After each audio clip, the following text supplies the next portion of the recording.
ಚೆನ್ನೈ ಸ್ಟೇಡಿಯಂನಲ್ಲಿ ನಡೆದ ಐಪಿಎಲ್ನ 8ನೇ ಪಂದ್ಯದಲ್ಲಿ ಸಿಎಸ್ಕೆ ವಿರುದ್ಧ ರಾಯಲ್ ಚಾಲೆಂಜರ್ಸ್ ಬೆಂಗಳೂರು ತಂಡ ಭರ್ಜರಿ ಜಯ ಸಾಧಿಸಿದೆ. ಈ ಪಂದ್ಯದಲ್ಲಿ ಟಾಸ್ ಸೋತರೂ ಮೊದಲು ಬ್ಯಾಟ್ ಮಾಡಿದ ಆರ್ಸಿಬಿ ತಂಡವು 20 ಓವರ್ಗಳಲ್ಲಿ ಬರೋಬ್ಬರಿ 196 ರನ್ ಕಲೆಹಾಕಿತು.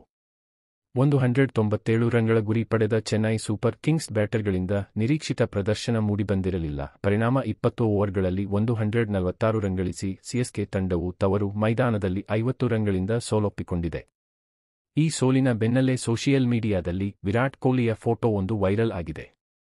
ಚೆನ್ನೈ ಸೂಪರ್ ಕಿಂಗ್ಸ್ ತಂಡವನ್ನು 2 ವರ್ಷ ಬ್ಯಾನ್ ಆಗಿದ್ದೀರಿ ಎಂದು ಕೊಹ್ಲಿ ಗೇಲಿ ಮಾಡಿದ್ದಾರೆ ಎಂಬ ಕ್ಯಾಪ್ಷನ್ನೊಂದಿಗೆ ಸಾಮಾಜಿಕ ಜಾಲತಾಣದಲ್ಲಿ ಈ ಫೋಟೋವನ್ನು ಹರಿಬಿಡಲಾಗಿದೆ. ಅತ್ತ ಈ ಫೋಟೋದಲ್ಲಿ ಕಿಂಗ್ ಕೊಹ್ಲಿಯ ಮುಖಭಾವವೂ ಕೂಡ ಹಾಗೆಯೇ ಇದೆ.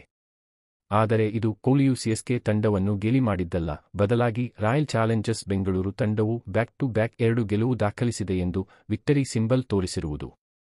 ಇದನ್ನೇ ಕೆಲವರು ಚೆನ್ನೈ ಸೂಪರ್ ಕಿಂಗ್ಸ್ ತಂಡವನ್ನು ವಿರಾಟ್ ಕೊಹ್ಲಿ 2 ವರ್ಷ ಬ್ಯಾನ್ ಆಗಿದ್ದೀರಿ ಎಂದು ಟ್ರೋಲ್ ಮಾಡಿದ್ದಾರೆ ಎಂದು ತಪ್ಪಾಗಿ ಅರ್ಥೈಸಿ ಸೋಷಿಯಲ್ ಮೀಡಿಯಾದಲ್ಲಿ ಹಂಚಿಕೊಂಡಿದ್ದಾರೆ.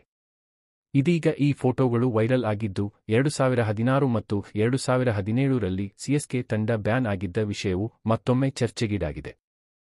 ಈ ವಿಡಿಯೋ ನೋಡಿದ್ದಕ್ಕೆ ಧನ್ಯವಾದಗಳು ಸ್ನೇಹಿತರೆ. ನನ್ನ ಯೂಟ್ಯೂಬ್ ಚಾನೆಲ್ ಅನ್ನು ಸಬ್ಸ್ಕ್ರೈಬ್ ಮಾಡಿ. ವಿಭಿನ್ನ ವಿಷಯಗಳು